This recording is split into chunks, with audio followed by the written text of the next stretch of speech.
Hi everyone. So this is a poem that I wrote yesterday morning, and it's based on a memory I had of doing a bike trip with my son.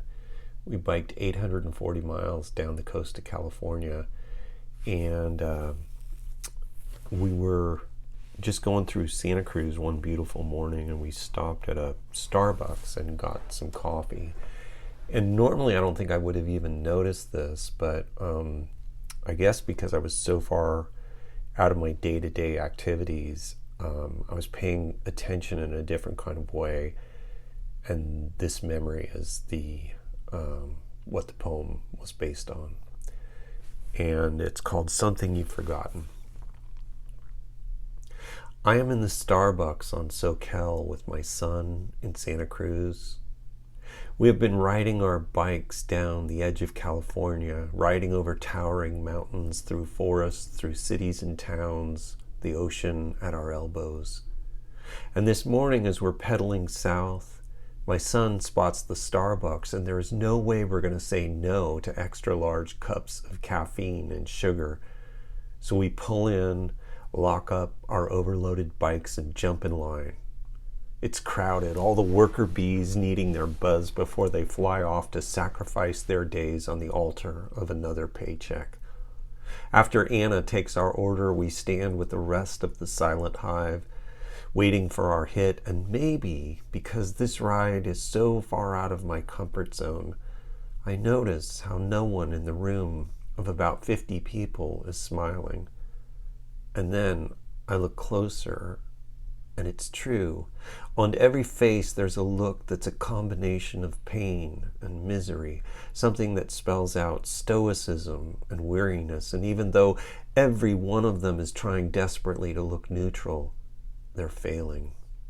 They're failing to hide their unhappiness, because if you simply look, you could see it worn into the sour grooves on their faces.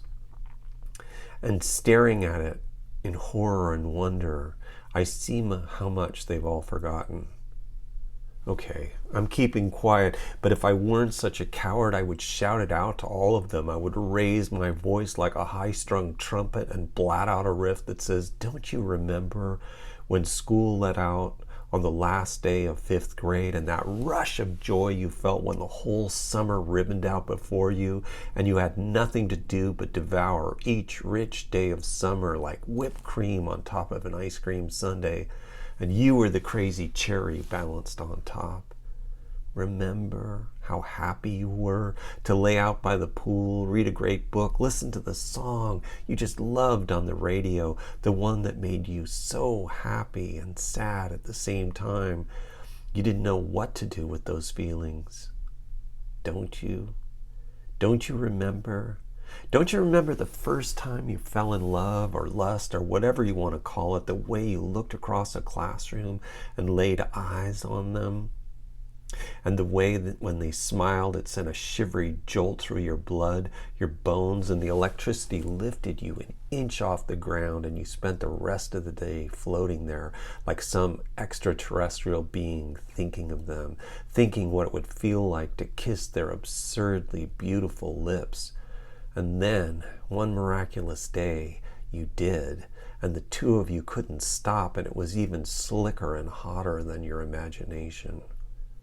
Don't you remember the first time someone close to you died, and for days you didn't know anything but the taste of tears leaking onto your cracked lips, your tongue, and the way your heart got down in the gutter and keened? And then at the funeral, when you were supposed to wear your grief like a badge of brokenness, you suddenly had this crazy thought that you were alive, even if your loved one was gone. And how embarrassing to say, but you were so happy to be there, even in your terrible grief, because it meant you had another damn day of life in you, and there was no way you weren't going to enjoy the hell out of it. And just then, someone calls out our drink order, and we step forward to the altar of caffeine, and the barista delivers the blessing to us, and we go sit and drink our communion. And when that first hot taste of sugar and cream and coffee hits my tongue, I want to shout to all of them, listen, if you could just step out into the sunshine for a moment and listen, you'd hear it in the faint breath of the wind, the way the earth wants to remind you, you're okay. In spite of what the system demands of you, in spite of the way the bills and the worries wear you down, you're all right. In spite of growing old, in spite of diseases for which there are no cure, even in spite of death, there's more good in you than you know. There is more kindness and holiness and love than you know. There are smiles and laughter and tears in abundance, and all you have to do is open your heart, the tiniest little crack, and the light will come pouring in and do its sacred work. And as I sit there thinking all this, out of the corner of my eye, I see a woman smiling. It is the most absurd thing in the world that in this room of unhappy people, there she stands like a beacon, like a lighthouse of joy, smiling for all the world to see. And I realize watching her, this is what we've all forgotten. Just this, how to be the one who steps first into the black breath of darkness and hits the switch. And watching her standing there, beaming that simple, free, beautiful 10,000-watt smile of hers, I smile back. And when my son turns to me and says, "Dad, what are you smiling for?" I laugh because it's so impossible to explain, to put words to what hardly anyone ever dares say.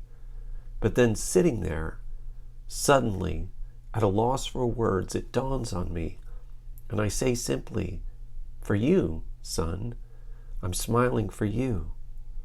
And sipping my coffee, I don't say it, but think it.